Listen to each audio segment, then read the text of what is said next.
তুমি এমন একটা ব্যক্তি যে কয় আইলো তার পিছেই যাও, গেলে পরে তোমার ক্ষতি হয়, লাভ হয় না।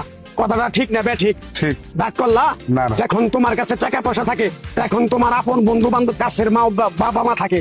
যখন তোমার কাছে টাকা পয়সা থাকে না, তোমার আত্মীয় স্বজন কোনো বন্ধু বান্ধব তোমার কাছে থাকে না। কথাটা ঠিক না ঠিক? ঠিক। রাগ করলা? না, না। এই কথাগুলো আগে পিছনে কোনদিন বলছিলা? না। তুমি মানুষের পিছনে যায় হাজার হাজার টাকা পয়সা নষ্ট করো, তোমার পিছনে এসে কেউ 10টা টাকা ক্ষতি করে না। কথাটা ঠিক না ঠিক? ঠিক। আরেকবার কও বিসমিল্লাহ, বিসমিল্লাহ। আরেকবার কও সুবহানাল্লাহ। সুবহানাল্লাহ। বিশ্বাসে বস্তু মিলে তর্কে বহুদূর। তোমার যে কথাগুলো বলছি সত্য বলছি না মিথ্যা বলছি? সত্য। তুমি এমন একটা ব্যক্তি, মানুষের দুঃখ কষ্ট দেখতে পারো না, তার পাশে যাই দাঁড়াও, তারা এসে তোমার পিছন থেকে ক্ষতি করার জন্য ঘুরে।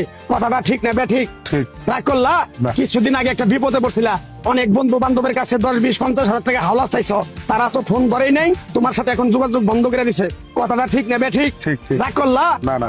এই তাবিজ গাছ গাছরা দিয়া কারো কাছে টাকা পয়সা নিয়ে খাই না, তোর কাছ থেকে সামান্য কিছু টাকা নিয়ে আমি একসঙ্গে হোটেলে খামু, দিতে পারবি? পারবো। পারবি? পারবো। হাইট লাগবো না, তোর মনটা খুবই বড়। কেউ 50 টাকা চাইলে তোর 5,000 টাকা দিয়ে দেস। কথাটা কি করছি বুঝতে পারছ? জি। আরেকবার কবি বিসমিল্লাহ। বিসমিল্লাহ। বিসমিল্লাহ বলার সাথে সাথে তুই আমারে 500 টাকা দিবি, তোর এক টুকরা গাছ দিয়ে যাবো।